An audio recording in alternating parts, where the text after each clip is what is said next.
Boa tarde a todos. Espero que vocês estejam gostando das nossas palestras e painéis aqui na Campus Party. Nós vamos iniciar mais uma palestra agora, então convido o Matheus para falar sobre um novo jeito de pensar da Ford. Fica à vontade para iniciar a sua apresentação, Matheus. Beleza, vocês me ouvem aí, né? Bom, primeiro, um prazer estar aqui, obrigado pelo convite. Vou falar um pouquinho sobre esse tema que a gente chamou de Venha Descobrir um Novo Jeito de Pensar. Primeira coisa, me apresentar, meu nome é Matheus Demetresco, eu trabalho na Ford desde 2007 e desde 2014 a gente vem trabalhando com experiência do usuário. E eu trouxe essa foto aqui que foi uma campus que eu tive a oportunidade de apresentar em 2018, se não me engano, em Salvador, para lembrar os momentos que a gente estava na interação ao vivo, né, pessoalmente. Então, mais para convidar todo mundo que estiver online, poder colocar os comentários no chat, para a gente poder trocar uma ideia, no final tem um tempinho para a gente bater um papo. Eu falo minha formação, por minha formação acadêmica, eu sou formado em engenharia de produção, fiz uma pós em veículos e seus subsistemas, depois fiz mais 2 MBAs, um em gestão empresarial e um em gestão estratégica de UX Design, né, experiência do usuário, e também um pouco a minha formação pessoal. Eu tenho, na referência dos meus pais, o lado tanto de exatas como de humanas, meu pai como engenheiro, minha mãe como artista plástica e PhD em semiótica, e eu vou começar a falar a primeira coisa sobre o nosso mundo, né? A gente está num mundo em constante mudança, a cada segundo, a cada minuto aparece uma ideia nova, um conceito novo, uma indústria que traz alguma coisa disruptiva, novas startups, diversas coisas acontecendo, e dentro do mundo da mobilidade não é diferente. A gente tem cada vez novas empresas trabalhando nesse mundo. Aqui como exemplo, né, Uber 99, não precisa nem falar que eles começaram a transformar um pouco o que é mobilidade no mundo, mas se a gente pensa na loja e na Amazon, eles também têm a parte de mobilidade para entrega que eles têm que fazer da forma mais rápida possível, da melhor eficiência para o consumidor, também é parte dos estudos que eles fazem, né? E quem diria que o Itaú, né, um banco, ia fazer parte do mundo da mobilidade através das bicicletas que tem em diversas cidades brasileiras. E também o Google, que é uma empresa de tecnologia, mas que cada vez mais está fazendo estudos para poder entender como impactar na mobilidade também. Então, dentro desse cenário, né, novas formas de mobilidade, novas indústrias, novos desafios, novas parcerias, o que a Ford pode fazer? Não existe uma resposta simples, não é uma única resposta, são várias ações que a gente faz para conseguir se transformar nesse mundo que está em constante movimento. Uma delas, inclusive, ano passado, a Ford globalmente fez uma parceria com a Google, inclusive, para poder trazer novas formas e novas soluções, né, para os veículos, né, embarcado nos veículos. E o que eu vou falar aqui é de uma dessas mudanças, né, para conseguir se adaptar a esse novo mundo, que foi a criação de uma área, um departamento chamado The Ford, que é onde eu trabalho, e falar um pouquinho o que é esse departamento, né. Inicialmente, de forma bem simples, a principal intenção é funcionar como startup dentro da Ford. Então, como é que a gente consegue ajudar uma empresa centenária que tem história desde do primeiro, né, a primeira linha de produção de carros até hoje, conseguir ajudar nessa revolução, nessa transformação que o mundo vai para trazer ideias disruptivas, inovações e conseguir fazer esse trabalho. Então, o nosso foco principal é impulsionar o progresso humano por meio da empatia, criatividade e design. A gente é um time responsável por desenvolver e criar experiências que a gente pode colocar, seja em produtos, seja em serviços. E o que é o The Ford, né?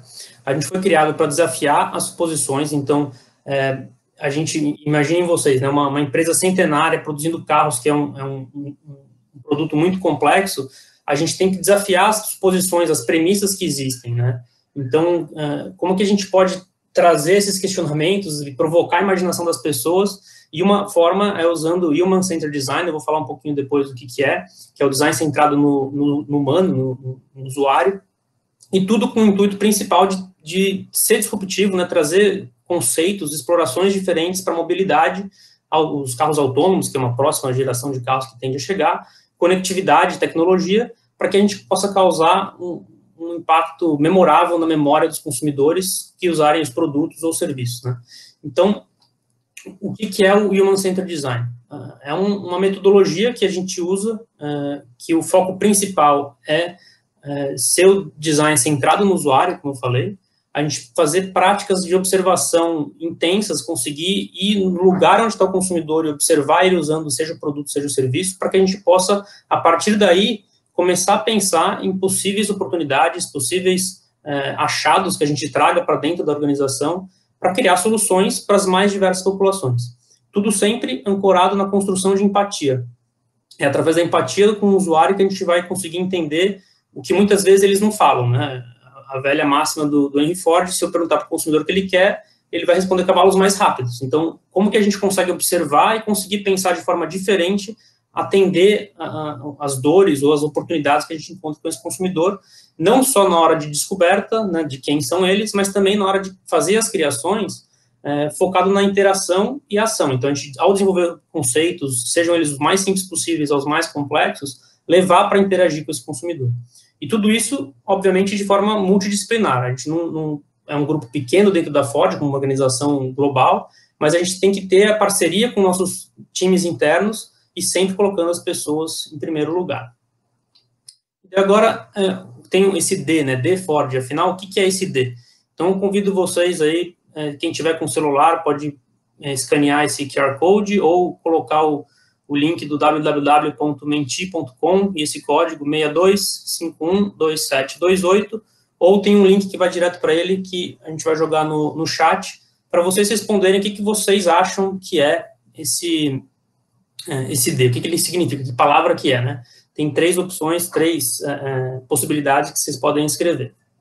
Então, enquanto vocês vão escrevendo, eu vou compartilhar outra tela aqui que tem as respostas. Acho que ainda ninguém colocou nada. Vou voltar aqui para o QR Code enquanto isso.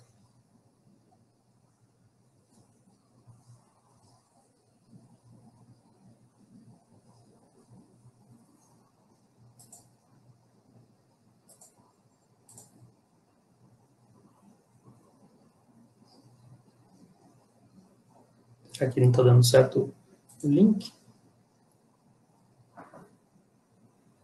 Começou aqui a aparecer. Diferente, agora aparecendo mais. Direção, desenvolvimento, demais, digital, disruptivo, doida. Doida, nosso trabalho, diversão faz parte, né? Diversidade, desenvolvimento, disruptiva. Dá mais uns segundinhos aqui que está aparecendo mais. Design, como um grande nome aí. Digital. Eu vou voltar para a apresentação, depois eu vejo se aparece mais aqui. Vamos ver o que é esse D, afinal. Então, design, que é o que apareceu mais, a gente realmente acredita que a criatividade pode mudar o mundo, e é através dela que a gente vai criar os nossos conceitos, nossos estudos. Destreza, o D representa algumas palavras, né? Que a gente vive nesse tempo de mundo VUCA, mundo BANI, cada hora uma sigla, e em constantes mudanças, a gente tem que se adaptar, a gente tem que ter flexibilidade para poder atuar. Descoberta, que é o que eu falei, a gente tem que começar pelas pessoas e entender elas profundamente. Digital, algumas pessoas colocaram lá, que é a gente se mover na velocidade de algoritmos, a gente conseguir ter essa velocidade rápida para impactar o consumidor. Diversidade, né, diversos pontos vão ajudar a gente a tomar as melhores decisões, as melhores soluções. Então, a diversidade em todos os aspectos, inclusive dentro do nosso time, em termos de formação, a maioria são designers, mas a gente tem bastante engenheiro. Globalmente falando, tem até antropólogos dentro do time, tem futuristas para pensar nas tendências de futuro, tem diversos tipos de perfis de formação escolar, né? Desafiar, que é o futuro, se a gente não desafiar o futuro, a gente com certeza não vai ter sucesso, então a gente tem que ter aquela, sempre puxar um pouco mais e conseguir buscar os problemas mais complexos que existirem. E tem uma palavra que, como a gente tem um time global, é doing, né, em inglês, em português não funciona muito bem, mas significa fazer, que é prototipar para ir além dos protótipos, além dos PowerPoints. De fato, seja um protótipo do mais simples possível, de papel e caneta até algo mais refinado, mas colocar, tangibilizar isso para a gente mesmo entender e poder mostrar para o consumidor as ideias que a gente está buscando. E tem um mais ali, que é, que a gente brinca que é a carta coringa, né? Cada pessoa tem sua individualidade, tem sua peculiaridade e vai trazer uma experiência, um conhecimento, alguma coisa para dentro do time que pode ajudar. Então, cada um tem a sua, para garantir que o indivíduo, ele faz a diferença. Então, eu vou falar agora um pouco de onde que a gente está, né? Eu falei que a gente é um time global, a gente está em 6 localidades pelo mundo. Aqui no Brasil, tem um time na Austrália, um time na China, um time na Inglaterra e dois grupos de trabalho nos Estados Unidos. Todos esses times são interligados, eles estão interconectados para fazer os projetos, seja em uma região, seja em outra, e tem diversos subgrupos, né? Então, tem pessoas responsáveis pelas pesquisas com os consumidores, que é buscar entendê-los da melhor forma possível, os laboratórios de inovação, que a gente tem um aqui no nosso grupo, futurização em tendências, que é justamente conseguir o ciclo de um carro, né, ele pode ser desenvolvido, durar 3, 4 anos, então a gente tem que olhar 5, 10, 15, 30 anos para frente para entender quais são as possíveis possíveis caminhos que a humanidade vai tomar para que a gente possa tentar trazer isso como inspiração para o hoje. Operações de estratégia é muito mais para organizar o time inteiro e definir o que a gente vai focar, né? Tem diversas oportunidades, a gente tem que escolher onde focar, e Design Thinking como uma grande plataforma, uma forma de trabalho que a gente usa no nosso dia a dia. Eu vou falar um pouquinho sobre o formato que a gente usa um pouco mais para frente. Então, eu vou falar só as etapas de forma bem simples que a gente atua, e a primeira coisa, a gente tem que conhecer as pessoas, né? Tudo começa com as pessoas. Não tem outro caminho, a gente tem que ir onde elas estão, como eu falei no começo, conhecer elas, entender quem elas são, o que elas fazem, o que elas não fazem, o que elas colocam no carro, o que elas não colocam, para onde que elas vão, quem que vai no carro com elas, para que a gente possa observar e entender da melhor forma possível para quem que a gente vai servir o nosso produto ou o nosso serviço. E depois a gente volta para dentro de casa e começa analisar e sintetizar todas as informações que a gente foi capturar em campo e começar a fazer rabiscos de ideias, discussão de conceitos, começar a fazer os protótipos, como eu falei, dos mais simples aos mais complexos. E falando de protótipo, tem diversos, né? Tem os físicos, os digitais, serviços. Então, os físicos, a gente pode, um simples pedaço de papel, caneta e papéis coloridos pode ajudar a gente a começar a pensar se o que eu estou propondo vai fazer sentido em relação à proposta de valor que eu descobri do consumidor. Serviços, a gente pode fazer um teatrinho ali entre 2 pessoas para começar a simular se faz sentido a mesma coisa, e nos digitais também. Eu posso fazer algo tão simples quanto pegar um tablet e colocar na frente do carro para simular um uso, ou, de fato, criar uma tela refinada e testar isso com muito refino com os consumidores. Depois, aqui tem essa foto do lado direito, é um exemplo de quanto simples pode ser. A gente fez um carro de tubo com alguns conceitos que eram explorados aí com consumidores, isso para saber se o valor que a gente estava pensando daquele conceito traria o valor percebido do consumidor. E as outras imagens são também protótipos simples, mas dentro da Ford, nas nossas salas de imersão, que a gente chama, onde a gente tem que compartilhar com os times internamente. Porque o nosso grupo, no começo da concepção, a gente tem que compartilhar com os diversos times, que vão ser as pessoas que vão, de fato, desenvolver e fazer aquilo se tornar realidade, seja em produto ou em serviço. Que é o que a gente bate nessa tecla que a hipercolaboração é essencial. Não adianta a gente criar um conceito que é muito legal se a gente não conseguir trazer para dentro da empresa e as pessoas das áreas estratégicas com conhecimento específico que vão levar isso para frente conseguirem desenvolver. Então, vai desde marketing, engenharia, serviços, RH até, a gente trabalha junto, design, tecnologia de informação, qualquer time que seja, a gente tem que estar remando para o mesmo lado e com a mesma intensidade. Agora eu vou passar nesses 2 próximos slides de forma breve, quais são os nossos, a forma de trabalho, né, a metodologia que a gente usa de forma bem simples, para a gente ter um tempinho de papo também depois. Então, a primeira etapa, como eu falei, é imersão, né? Aprender sobre as pessoas que a gente vai querer prover um produto ou um serviço e o contexto onde elas estão inseridas. Imaginar para poder criar e desenvolver as possibilidades, as novas possibilidades, implementar, que é de fato começar a construir e testar as ideias de forma rápida, sem medo de errar, porque se errar, como eu disse, um simples protótipo de papel, de papelão, de tubo, se você errar, você não gastou nada, você vai, testa de novo, refina, até que uma hora você começa a evoluir e faz essas interações continuamente. E um ponto que eu gosto sempre de martelar é que a expectativa é a do consumidor. Muitas vezes a gente pensa, eu tenho uma grande ideia, eu acho que isso funciona, eu acho, não é o meu chefe, não sou eu, a gente tem que pensar no consumidor. E o negócio tem que ser viável. No final do dia, eu não posso criar uma coisa que seja não possível de ser desenvolvida. Por isso a gente tem essas 3 esferas, né? O conceito, a proposta que a gente for fazer, ela tem que ser desejável, que é começar por aí, onde o consumidor vai dizer se é desejável aquilo ou não, o valor percebido. Depois a gente tem que definir se ele é factível de ser desenvolvido, qual é a tecnologia que é necessária. Eu tenho essa tecnologia já hoje ou vou ter que esperar mais 2, 3 anos até que ela se torne realidade? E isso é viável, né? A gente tem que garantir que eu não posso fazer um produto que ele seja tão caro que ninguém vai querer comprar, ou ele seja um preço tão acessível que todo mundo compra, mas eu tenho prejuízo. Então, tem que achar esse ponto ótimo para garantir que a necessidade do consumidor é atendida e, ao mesmo tempo, a gente possa desenvolver e colocar no mercado. Indo um nível mais profundo desse processo, a imersão, a imaginação e a implementação, a gente tem esse modelo que são 5 etapas, né? A primeira é a que a gente chama de elaborar a questão central. A questão central, eu costumo dizer que se a gente não sabe qual que é a pergunta que a gente quer responder, a única certeza que a gente tem é que a gente vai errar a resposta. Então, a gente tem que realmente investir tempo para definir a pergunta, qual que é o problema que você quer atacar, qual parte da jornada do consumidor você quer atacar, e deixar isso muito claro para as próximas etapas, para assegurar que você vai buscar uma resposta correta. Aí você faz a pesquisa, né, inspiração em modelos análogos de outras indústrias, que sejam competidores, identificar quais são os principais temas e insights que você traz, né, dessa pesquisa, gerar as ideias, construir os protótipos e começar a testar e refinar, e isso não é linear, né? Às vezes você está em uma etapa, você pula para outra, volta 2 passos para trás, vai 3 para frente, mas é um ciclo contínuo até que você chegue num ponto ótimo, como eu falei antes, e leve isso para frente.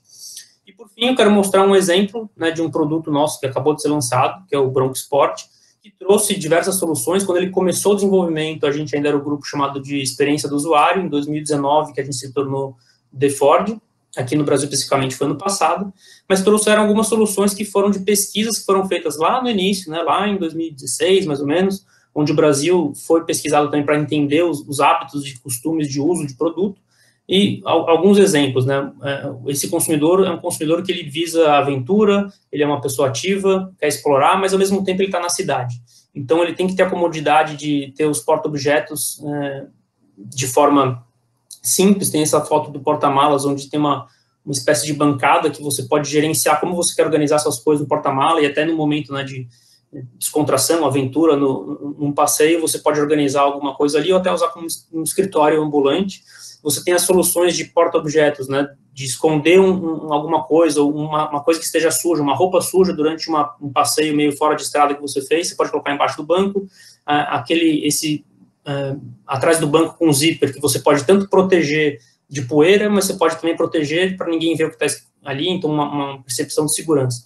Então, tem diversos elementos que foram entendidos através do valor percebido dos consumidores específico para esse usuário. Então, se fosse um outro tipo de usuário, as soluções poderiam ser diferentes. E, às vezes, uma solução simples pode se tornar muito atrativa para um consumidor, que é algo que nunca foi pensado antes. Aqui eu termino esse conteúdo e paro aqui. A gente tem acho que uns 7 minutinhos, né, de tempo ainda para justamente trocar uma ideia, vocês fazerem perguntas e eu poder responder o que eu souber. Obrigado.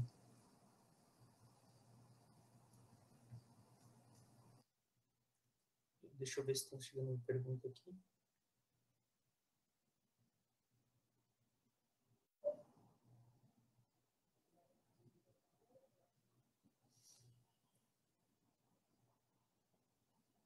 Tem uma pergunta aqui falando sobre, né, esse movimento de transformação da Ford aqui no Brasil, né?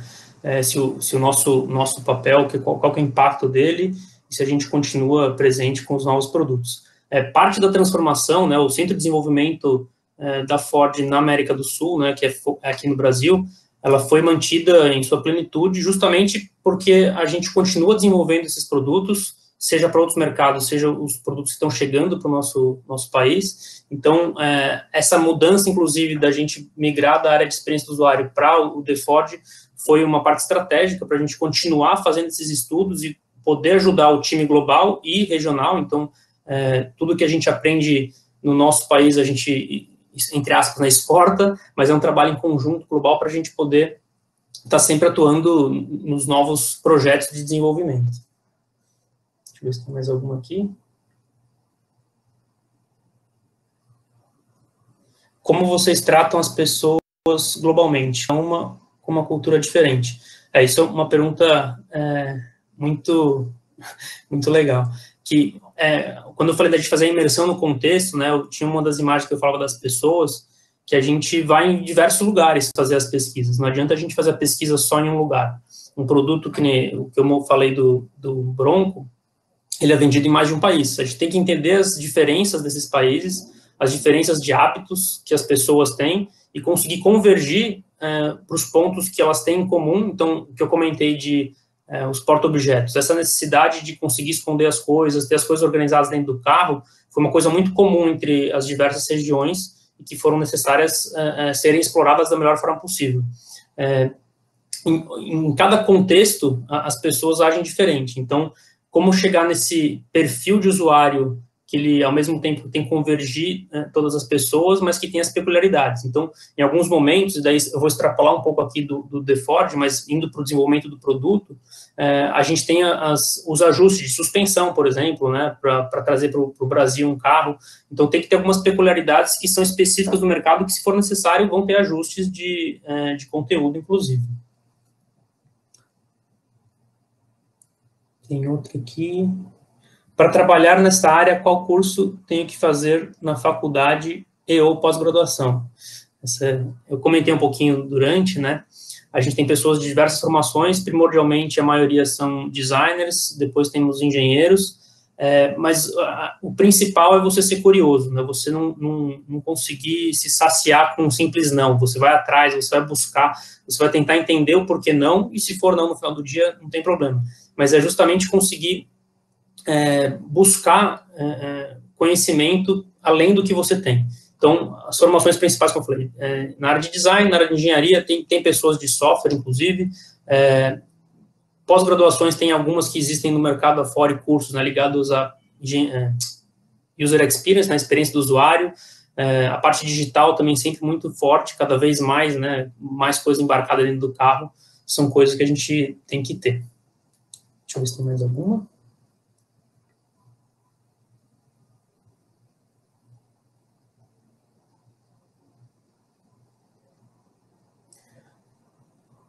Como vocês fazem essa investigação com os clientes previamente ao desenvolvimento de produto? Pesquisas online, entrevista, grupo focal. Essa pergunta é muito boa também.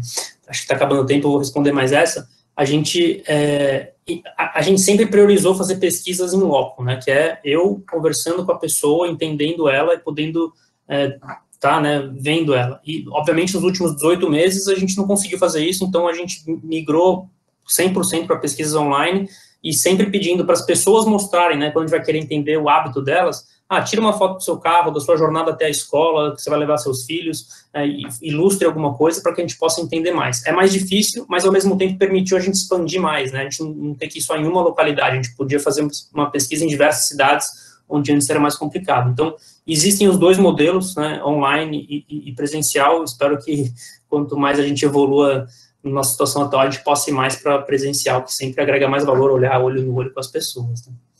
Eu acho que o tempo aqui acabou, pelo que estou me avisando aqui.